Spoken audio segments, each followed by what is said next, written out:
نبی کریم صلی اللہ علیہ وسلم سے ہمارا تعلق یہ اللہ تعالیٰ کی طرف سے عطا کردہ تمام انعاموں سے بڑا انعام ہے۔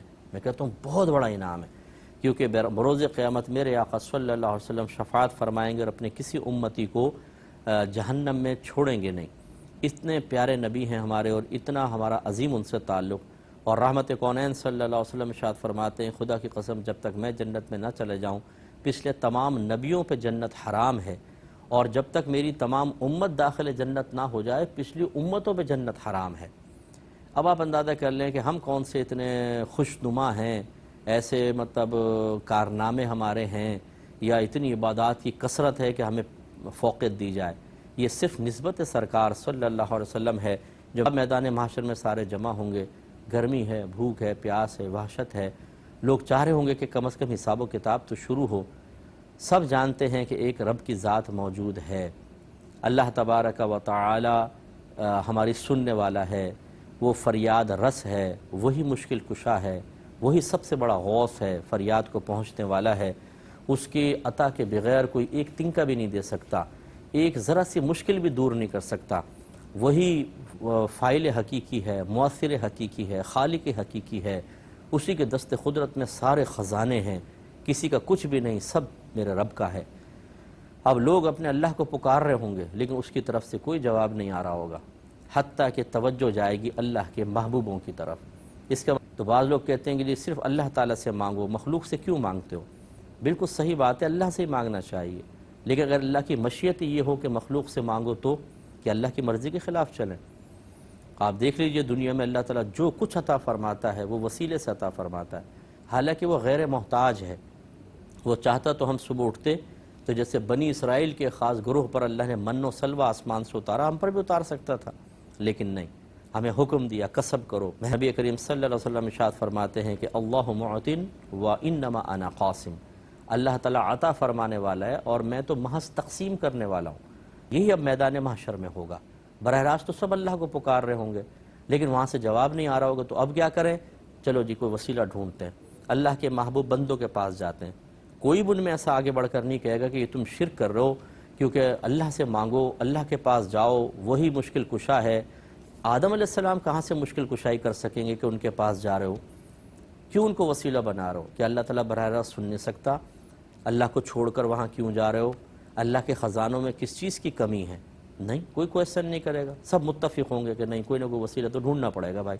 تو جائیں گے آدم علیہ السلام کی بارگاہ میں فریاد کریں گے، اور اگر میں یوں کہوں کہ وہ یوں کہیں گے یا آدم المدد، ہماری مدد کیجیے، آدم علیہ السلام عاجزی کا اظہار فرما کے نوح علیہ السلام کے پاس بھیجیں گے، جو اس روایت میں نہیں تو لیکن میں نے بتایا دوسری روایت میں ہے، وہ بھی اب جا کے کہیں گے یا نوح المدد، موسیٰ کے ابراہیم علیہ السلام کے پاس جائیں، وہاں جا کے یا ابراہیم المدد، وہ منع کریں گے، یا موسیٰ المدد، یا عیسیٰ المدد، اور آخر میں پھر کہیں گے یا رسول اللہ المدد، پھر سرکار سے مدد مانگیں گے۔ جواب میں میرے آقا صلی اللہ علیہ وسلم یہ نہیں فرمائیں گے کہ یہ تم نے کیا کیا، اللہ کو چھوڑ کر میرے پاس کیوں آئے ہو؟ ڈائریکٹ مصلی بچھاؤ، نمازیں پڑھو، ہاتھ اٹھاؤ، گڑ گڑاؤ اللہ کی بارگاہ میں، اللہ تعالیٰ عطا فرمائے گا۔ نہیں، سرکار تو کچھ بھی نہیں فرمائیں گے، بلکہ خود فرماتے ہیں میں اپنے آپ کو سجدہ ریز پاؤں گا۔ اس روایت میں نہیں ہے لیکن سرکار فرماتے ہیں جب لوگ فریاد کریں گے میں اپنے آپ کو سجدہ ریز پاؤں گا، تو اللہ تعالیٰ فرمائے گا ارفع رأسک یا محمد، اے محمد اپنا سر اٹھائیے، سل تعطا، آپ مانگیے آپ کو عطا کیا جائے گا، اشفع تشفع، آپ شفاعت کریں آپ کی شفاعت قبول کی جائے گی۔ یہ ہے اللہ تعالیٰ کی جو شان کریمی ہے اور جس کے نقطے کو ہمیں سمجھنا چاہیے۔ اگر اللہ تعالیٰ پر کامل یقین اور بھروسے کے باوجود اس کے کسی محبوب بندے کو وسیلہ بنانے کے لیے اس کی طرف متوجہ ہونا یہ اللہ کو ناپسند ہوتا، تو جیسے دنیا میں ناپسند ہے آخرت پہ بھی ناپسند۔ زنا اگر یہاں حرام ہے تو میدان محشر میں زنا اچھا تو نہیں ہو جائے گا، وہاں پہ وہ گندگی پھیل رہے گا۔ تو جو چیز دنیا میں شرک وہاں پہ بھی شرک رہے گی، جو یہاں بری وہاں بھی بری رہے گی۔ اب سوال یہ پیدا ہوتا ہے کہ لوگوں کے دل میں سب سے پہلے یہ خیال کس نے ڈالا کہ آدم علیہ السلام کے پاس جاؤ؟ شیطان نے تو ڈالا نہیں، نفس نے نہیں ڈالا، پھر کس نے؟ یقینی سی بات اللہ کی طرف سے ہوگا۔ اب اللہ تعالیٰ سے وہ ڈائریکٹ مانگ رہے تھے لیکن اللہ تعالیٰ نے الہام یہ فرمایا کہ آدم کے پاس جاؤ۔ بتائیے اگر یہ غلط ہوتا اللہ تعالیٰ وہاں کیوں بھیجے گا؟ اور پھر ڈائریکٹ یہ کیوں فرمایا کہ آدم کے پاس جاؤ؟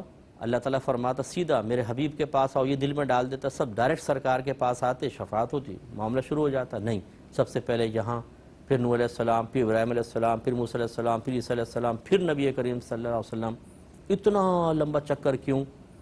اس کے علماء نے جواب دیا کہ اگر ڈائریکٹ سرکار کے پاس آ جاتے تو میرے آقا صلی اللہ علیہ وسلم کی شان تو پھر بھی ظاہر ہونی تھی، لیکن اس قدر واضح نہ ہوتی۔ اب واضح ہوئی کہ پہلے آدم سب نبیوں کے پاس گئے، منع کر دیا گیا، پھر پتہ چلا کہ بھی آج کوئی شفاعت کر سکتا ہے تو سید دو عالم صلی اللہ علیہ وسلم ہیں۔ اس کا مطلب ہے آپ کا مقام و مرتبہ تمام نبیوں سے زیادہ ہے۔ تو اللہ تعالیٰ کو یہ محبوب ہوگا کہ میدان محشر میں اپنے حبیب کو ایسے مقام پہ رکھے کہ اول و آخر جتنے بھی لوگ آئے ہیں سب ایک ساتھ میرے حبیب کی شان کو دیکھیں۔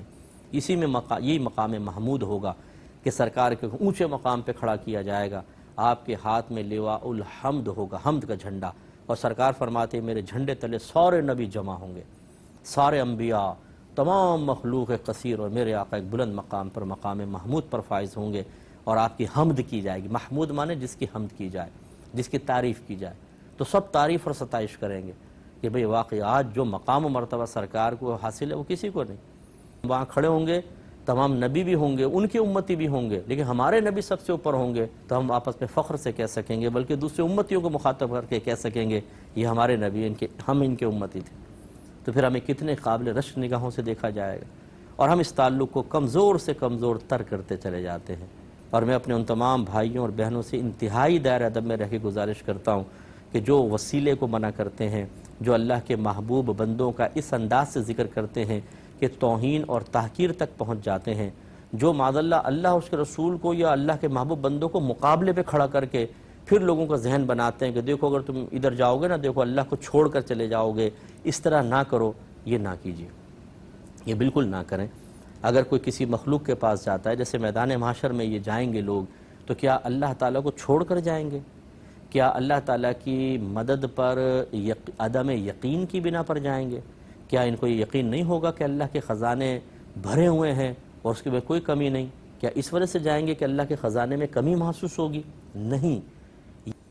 ایک دفعہ نبی کریم مسجد سے باہر آئے، ایک عرابی صحابی دیر سے پہنچے تو انہوں نے پوچھا یا رسول اللہ صلی اللہ علیہ وسلم میں نماز ادا کرنا چاہتا ہوں، اپنے اونٹ کو کھول دوں اور پھر اللہ پہ توکل کروں، یا اس کو باندھ دوں اور پھر اللہ پہ توکل کروں؟